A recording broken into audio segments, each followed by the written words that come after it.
Het belangrijkste nieuws van Curaçao in het Nederlands. Extra Journaal, vers van de pers.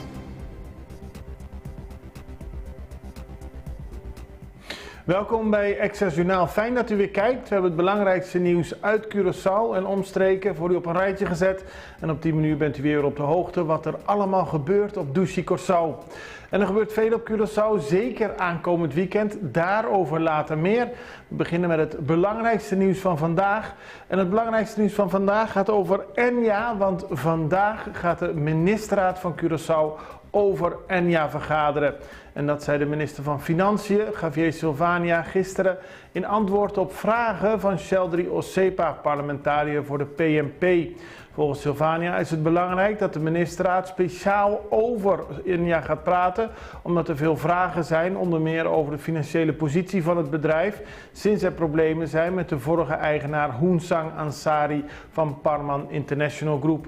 Er spelen rechtszaken, onder meer van de centrale bank, tegen Ansari en die gaan voor een groot deel over Enya. Ook zijn er zorgen over de pensioenen van Enya. Gepensioneerden vragen zich af of ze de komende jaren nog steeds hun pensioen zullen krijgen. Daarover later meer. Er wordt in ieder geval over gesproken vandaag. Extra uitgaven voor de gepensioneerden. Nog meer nadelig nieuws voor gepensioneerden. Nu de SVB bekend heeft gemaakt dat het niet verder gaat met het vergoeden van incontinentieproducten. Dat is een product dat verschillende mensen op hogere leeftijd nodig hebben. En die moeten daar nu een eigen bijdrage voor leveren. Dat kan oplopen tot zo'n 35 gulden per maand. Het verschilt natuurlijk per persoon. Maar in ieder geval gaat het om een bedrag dat de gepensioneerden niet graag daaraan zouden willen uitgeven. De Extra schrijft er vandaag over. SVB kan niet anders met het huidige budget dat ze nu hebben dan een eigen bijdrage verplicht stellen hiervoor. Economische groei verwacht van 3%.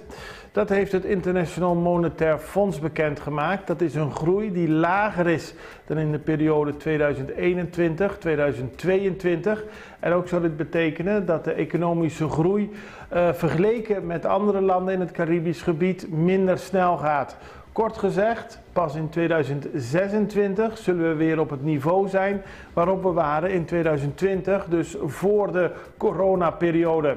Dat heeft het IMF laten weten. De groei die er is voor een groot deel afhankelijk van het toerisme. Ongeluk op terrein Dame. Gisteren werd bekend dat 2 mannen met spoed naar het ziekenhuis moesten worden overgebracht nadat er een ongeluk was gebeurd in de mechanische werkplaats van Dame. Er is een verklaring uitgegeven door Dame Ship Repair die zegt dat in de mechanical werkplaats er 2 mensen aan het werk waren om gaten te boren in stalen werkstukken van een van de schepen die momenteel aan de werf ligt ter reparatie. Tijdens het boren van een van de onderdelen is het werkstuk losgekomen van de bankschroef. Door de snelheid van de boor maakte het werkstuk een zwaai en raakte 2 werknemers. Zoals gezegd, die zijn naar het ziekenhuis gebracht. Volgens Dame Ship Repair was dat vooral ter controle. Het wordt een warm weekend op Curaçao. Volgens de meteorologische dienst kan er op zaterdag en zondag tot 34 graden worden gemeten. Dat is iets meer dan gemiddeld, maar het gaat ook om de gevoelstemperatuur die nog een paar graden hoger ligt. Juist dit weekend zijn er verschillende activiteiten gepland. De meteorologische dienst laat de mensen weten dat als ze de straat op gaan, zich goed moeten beschermen tegen de zon. Onder meer veel water en ook zonnebrand of hoofdbedekking. Dan een mooi bericht, vogelkooien voor Totalika. Totalika, dat is de organisatie voor mensen met een verstandelijke handicap. Die hadden niet zo lang geleden een verzoek gedaan aan de Vogelvriend, omdat ze graag kooien wilden hebben, omdat ze met vogels, meer vogels bij Totalika willen hebben. Nou, dat was een mooi gebaar. En Stanley Ignacio, onze fotograaf en ook van de Vogelvriend, heeft gisteren die grote, ja het zijn geen kooitjes, het zijn echt grote vogelkooien overhandigd tot grote vreugde van de mensen van Totalika. Positief nieuws. En ik zei het al, dit weekend zijn er veel activiteiten op Curaçao, onder meer de Legends. En alles lijkt klaar voor het voetbaltoernooi, waarbij legendarische voetballers uit Brazilië, Colombia, Nederland en Curaçao vandaag en morgen tegen elkaar voetballen. U ziet op de beelden onder meer de selectie van Brazilië met Bebeto. Uit Amsterdam, Ajax met Jari Liedmanen en Ronald de Boer voor de voetballiefhebbers. Een groot festijn begint vandaag, morgen zijn de finales. Dit is het belangrijkste nieuws. We gaan even over naar de reclame. Daarna volgt er meer achtergrond. Subway, so meal of the day, teatrobe. Kusaborna nobo, manera barbecue chicken e shawarma chicken. Com black di minute mee. E waffle fries, voor meal of the day, da mas mio com nunca. Hey, antus je minute mee nota bocos? Bobor cambia por iced tea of limonada. Pabo sakiko ta e meal of the day, subi subway.cd. Subway, trae maneboke.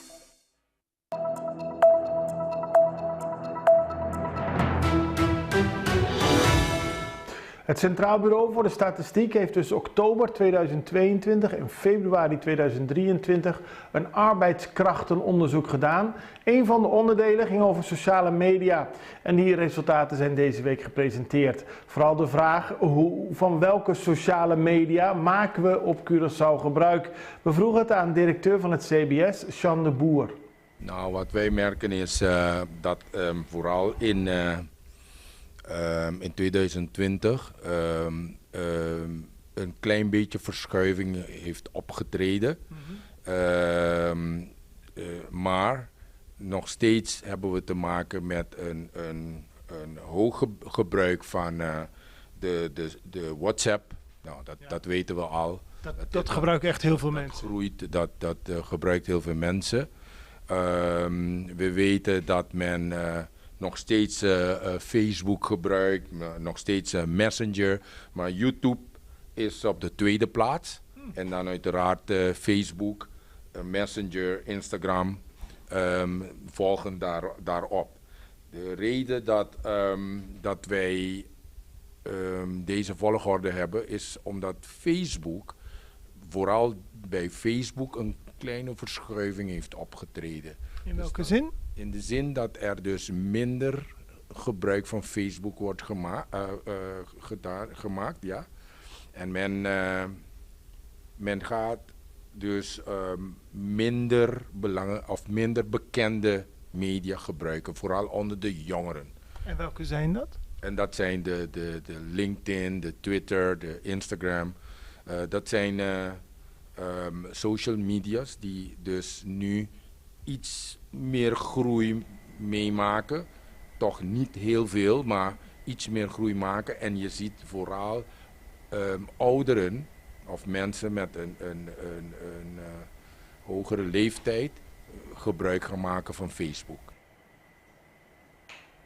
Uit het onderzoek is naar voren gekomen dat WhatsApp het populairste sociale media middel is. Meer dan 80% van de mensen op Curaçao maakt er gebruik van. Dat heeft volgens Sean de Boer natuurlijk ook ermee te maken dat je er gratis mee kunt bellen. Dat is populair.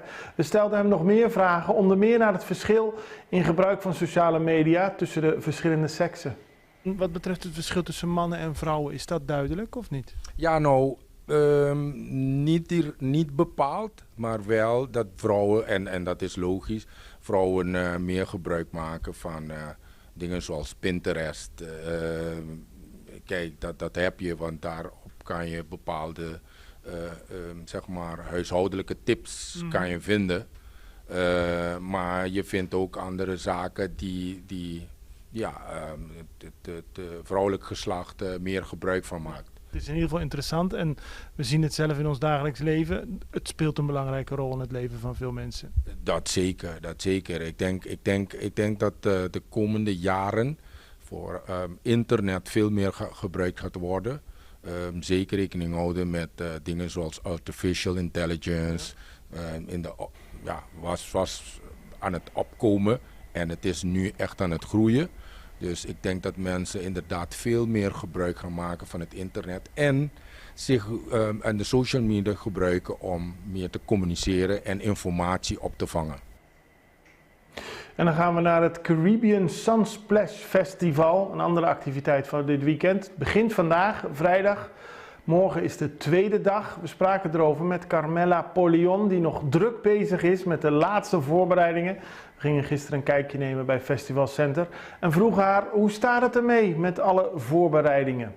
Het gaat hartstikke goed. We hebben er super veel zin in. Natuurlijk zijn we maanden geleden begonnen, dus we hebben echt heel veel doorgenomen, ons op van alles voorbereid. Nu zijn het de laatste puntjes op de i, want we willen het graag goed hebben voor iedereen. Want de artiesten, die zijn er en dat is het belangrijkste natuurlijk. Ja, Ashanti die is al aangekomen. Gisteren waren ook al bandleden aangekomen, managers zijn aangekomen. En alles druppelt een beetje zo binnen de komende dagen. Goed zo. Het is het Caribbean Sunsplash Festival, dus niet Ja. een concert van Ja Rule en Ashanti. Nee. Maar een heel festival, Ja, dat is goed klopt. om te benadrukken. Ja. Wat is het verschil met een concert wat hier vaker wordt gegeven? Nou ja, kijk, we hebben het in 2 dagen verdeeld, omdat we op de vrijdag om 6 uur beginnen en we willen om 12 uur afgelopen zijn. Is dat eigenlijk iets meer een concertdag. Maar het gaat niet inderdaad alleen maar om Ja Rule en Ashanti. We hebben natuurlijk een verscheidenheid aan genres op het podium staan. Vandaar dat we onszelf ook het Caribbean Festival noemen. We hebben onze lokale band Icons, die komt met Candela, om het maar zo te zeggen. We hebben Amanye uit Jamaica. We hebben Earsize en natuurlijk de headliners Ja Rule en Ashanti. Dus het wordt een geweldig feest. Je kan het een beetje vergelijken met de opstelling van Burna Boy toen. Iets meer concert en dan de tweede dag. Dan gaan we echt voor het festivalgevoel. Dan gebruiken we een tweede gedeelte binnen het festivalcenter. Daar zal een DJ-area zijn. Dus op die dag beginnen we om 1 uur 's middags. De DJ's beginnen om 2 uur al te draaien. Dan is er ook een happy hour bij de bar, bij de DJ-area. Om het even goed te laten komen? Ja, om er goed in te komen. Verschillende DJ's, ook uit Jamaica, Nederland, Sint Maarten en natuurlijk onze lokale DJ's. En op de mainstage begint het al om 3 uur. Nou vraagt iedereen, ja, waarom zo vroeg? Kijk, we hebben een grote line-up. We willen elke artiest gewoon ook zijn tijd geven om zichzelf bekend te maken op het eiland. Want lang niet iedereen is er al eerder geweest. De meesten zijn hier voor het eerst. Dus ze willen hun stempel zetten, die ruimte geven we ze ook. Dus elke artiest treedt wel minimaal 45 minuten of langer op. Dat is toch alleen maar goed? Ja, dus het is alleen maar goed, weet je. Je krijgt echt waar voor de ticket die je betaalt, weet je wel. Dus, En ja. het is niet dat je de hele tijd voor een podium staat. Je kunt rondlopen op het terrein, je kunt genieten van een festival. Ja. De mensen die nog geen kaartje hebben gekocht, moeten die dat snel doen? Of moeten ze op het Ja. allerlaatste wachten? Nou, liever niet. Kijk, we hebben onze verkooppunten. Dat is Bruna bij Suikertandje. Dat is Van der Tweel Zeelandia. Dat is Madero boutique op Madero. En natuurlijk online www.sunsplashavents.nl. Daar kan je gewoon online je kaartje kopen. Natuurlijk hebben we ook aan de deur dat je kaarten kan kopen. Want we hebben voornamelijk veel toeristen die komen. En we horen van vele mensen dat ze gewoon liever aan de deur een kaartje willen kopen. Dat kan, maar dan ga je wel in de rij staan. En dan kan het zijn dat je je favoriete artiest mist of je favoriete DJ. Of in de lange rij moet gaan staan bij het eten. Want we hebben ook nog de foodcourt. Er is van alles. Wat Carmela nog vergat te vermelden is dat er op het festival verschillende plekken zijn met schaduw, zogenaamde shade plekken, om toch te schuilen als het te warm wordt. En je kunt er ook rondlopen. Kaarten voor 2 dagen zijn 91 gulden. Daarmee bent u op de hoogte van alles wat er speelt op Curaçao op dit moment. Ik hoop u maandag weer te zien en wens u een heel prettig weekend. Het allerbeste, tot maandag, tot ziens, dag.